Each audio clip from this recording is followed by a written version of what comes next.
7 parties have announced that they will be holding their first national convention next month.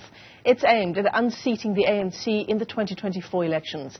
The DA, ActionSA, the Freedom Front Plus and the IFP are among the parties taking part in these talks. At the same time, sort of on the sidelines of this, the IFP's Zululand District Municipality Mayor, Thulasizwe Buthelezi, has called King Misizulu Kazwelithini spokesperson an ANC agent after the King's disputed health scare. Let's unpack these various issues. We're joined this morning by the IFP's President Velenkosini Hlabisa, joins us via our video link. Mr. Hlabisa, it's great to see you. Thanks very much indeed for coming on. It's being described as a historic meeting that is taking place between those 7 parties, including the IFP. Let's begin our discussion there this morning. What would those talks entail? Good morning, Michelle and the viewers of Newzroom Afrika. Everybody is concerned about South Africa, as South Africa is at the brink of becoming a failed state under the reigning government. And we have all realized that coalition government have come to stay in South Africa, as we have seen in the local government elections in 2016, and it became very clear in 2021 local government elections. No doubt that the ANC, unless something extraordinary can save them, they will not afford to get 50+1% for many reasons. Load shedding, crime, unemployment, the list is endless. We noted when we looked at the coalition, a classical example, the city of Johannesburg Metro. It's a disaster, a crisis. We cannot afford to have a country which will have a motion of no confidence now and then should no party get more than 50%.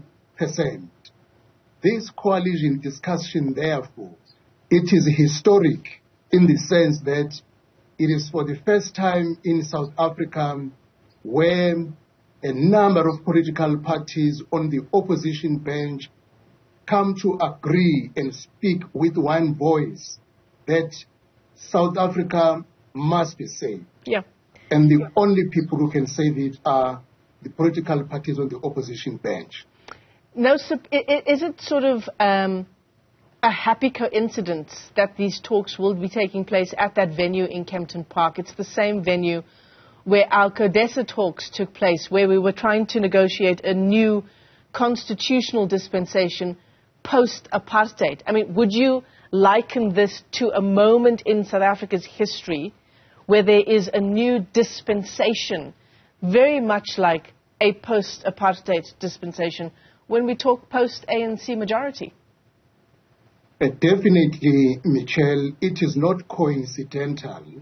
It was very specific that the place was specifically chosen as going to open a new chapter after almost 30 years of a failed government and open a new future for the people of South Africa, a future of hope and rebuilding our country.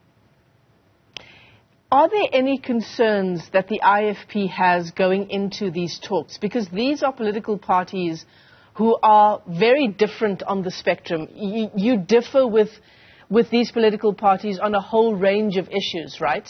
And now the job is to find common ground ahead of the elections next year. We have facilitated the help of various experts on coalition government around the globe who will share with us their experiences and also assist us how to navigate on issues where we differ. But we agree that crime must be brought to an end. Load shedding, unemployment, the economy must be revived in our country. So on those issues where we agree, we will have to find a way how we can move forward. It will not be for the first time anyway, Michelle. In 1994, we had a government of national unity, which was a combination of different political parties with diverse views. We managed to do better as a country in the first 10 years after democracy, but things are becoming worse and worse while one political party is in charge of the country. We are confident that because we have a common purpose of saving South Africa from being a failed state, we will find one another and agree on many issues, and those issues we don't agree, try to find a compromise. Yeah, I mean, if we just take a look at the various councils around the country, Johannesburg comes to mind, coalition governments have not had a good track record, Mr. Hlabisa. I'm sure you'll agree. What will be different this time around? You said you've brought in experts to try and give advice on the best ways to conduct coalition governments. What I'm saying is, to date, our track record does not bode well for a coalition of this nature and such a varied coalition. The difference, Michelle, city of Johannesburg was found unprepared. And even now, it is refusing to get prepared and do what is right. These political parties said, let us not be found unprepared as it happened during the local government elections. We are planning ahead. That is why we started in 2023 to plan for 2024 so that we figure out even how the government will look like and try to identify all issues that might become a problem and have a solution as early as before elections. You know, Michelle, there is only 14 days after the results and the formation of the new government. You can't discuss a sustainable coalition government in 14 days, trying to bring political parties with different views in a very short space of time. That is why we said, let us plan ahead on time. Some people might say we are crazy, but we're thinking of something that is going to be sustainable for our country. These talks taking place on the 16th and 17th of August at that venue in Kempton Park. Of course, in the introduction to our interview, Mr. Hlabisa, I did mention the issues around the IFP's Zululand District Municipality Mayor calling the King's spokesperson an ANC agent. It's all around the King's disputed health scare. Is there any clarity that you can give us on these issues this morning? I wouldn't, Michelle, talk about issues of the royal family because even the mayor of Zululand District, he spoke as a mayor of Zululand District where the King resides. But he also spoke as a senior IFP member, didn't he? Michelle, he can be a senior member of the IFP, but if you look at the statement, it is written on the letterheads of the Zululand District Municipality. Therefore, I wouldn't want to get involved on matters of the royal family. Is the party unhappy with his statement, whether he made it with his letterhead as mayor? But does the party endorse comments of that nature?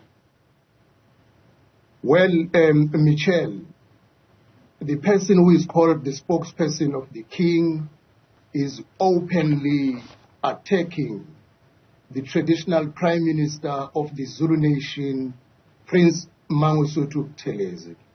That alone does not go well with the IFP because Prince Mangosuthu Buthelezi, besides that, he is a traditional Prime Minister of the Zulu Nation, but is a founder and president emeritus of the IFP. So in that score, we are really not happy the way he behaves himself, as we do not know where he crops up from. But on specific issues regarding the royal family and the King, I wouldn't like to go there. IFP President Velenkosini Hlabisa, let me thank you for your time this morning, sir. On the